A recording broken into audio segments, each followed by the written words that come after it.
రాష్ట్రంలో జరిగే mining scam ను హరీష్ రావు అసెంబ్లీలో ఆధారాలతో సహా బయటపెట్టారని హుజురాబాద్ ఎమ్మెల్యే పాడి కౌశిక్ రెడ్డి తెలిపారు. మైనింగ్ స్కామ్ మీద హౌస్ కమిటీ వేయాలని డిమాండ్ చేశామని పేర్కొన్నారు. హౌస్ కమిటీ వేయడానికి సీఎం రేవంత్ రెడ్డికి ఏం సమస్య అని ప్రశ్నించారు. హైదరాబాద్ లోని తెలంగాణ భవన్ లో పాడి కౌశిక్ రెడ్డి మీడియాతో మాట్లాడుతూ దీనిపై సిఐడి ఎంక్వైరీ వేస్తామని ప్రభుత్వం చెబుతోందని, మంత్రి మీద సిఐడి ఎంక్వైరీ వేస్తే న్యాయం ఎలా జరుగుతుందని ఆయన ప్రశ్నించారు. మంత్రిని సిఐడి అధికారులు ప్రశ్నించే అవకాశం ఉంటుందని పాడి కౌశిక్ రెడ్డి అడిగారు.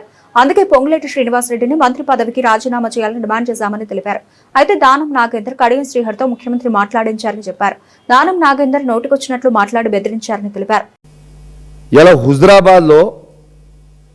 హుజురాబాద్లో పట్టణంలో డంపింగ్ యార్డ్ పెడతా ఉన్నారు. ఎట్టు పరిస్థితిలో ఆ డంపింగ్ యార్డు హుజురాబాద్లో పెట్టడానికి వీల్లేదు అని నేను డిమాండ్ చేస్తున్నా కదా. అసెంబ్లీ సాక్షిగా నేను డిమాండ్ చేసిన.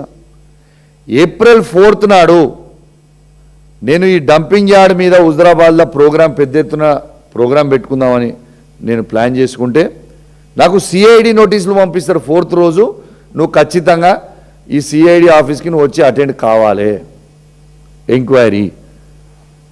ఎందుకు హుజురాబాద్లో మా డంపింగ్ యార్డ్ వద్దు అని నేను పోరాటం చేయొద్దా?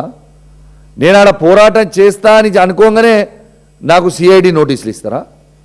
4th కాకపోతే 5th ఇవ్వాల్సింది, 6th. 4th రోజు నా ప్రోగ్రామ్ ఆడ డంపింగ్ యార్డ్ కింద ఉంది కాబట్టి సిఐడి నోటీస్ 4th ఇస్తావు. సరే 4th నువ్వు ఇచ్చినావు, నేను వస్తా, చట్టాన్ని గౌరవిస్తా కావచ్చు. నేను 5th రోజు, 6th రోజు, 7th రోజు పెట్టుకుంటా. ఎట్లా ఆపగలుగుతావు? దీనికోసం నువ్వు ఆపుతావా? అసలు డంపింగ్ యార్డ్ అనేది మా హుజురాబాద్లో ఎందుకు పెట్టాలి అంటే కరీంనగర్లో ఉన్న చెత్త అంతా, హనంకొండ వరంగల్లో ఉన్న చెత్త అంతా అది తీసుకొచ్చి హుజురాబాద్లో పెడతారా? మడికొండలో ఉన్న ప్లాంట్ని తీసుకొచ్చి హుజురాబాద్లో ఎందుకు పెడుతున్నారు మీరు? ఎవరు చేయమన్నారు హుజురాబాద్లో? మేము ఎట్టు పరిస్థితిలో హుజురాబాద్లో డంపింగ్ యార్డు ఈ కాంగ్రెస్ ప్రభుత్వం పెడుతుందంటే మాత్రం ఊకునే ప్రసక్తే లేదు.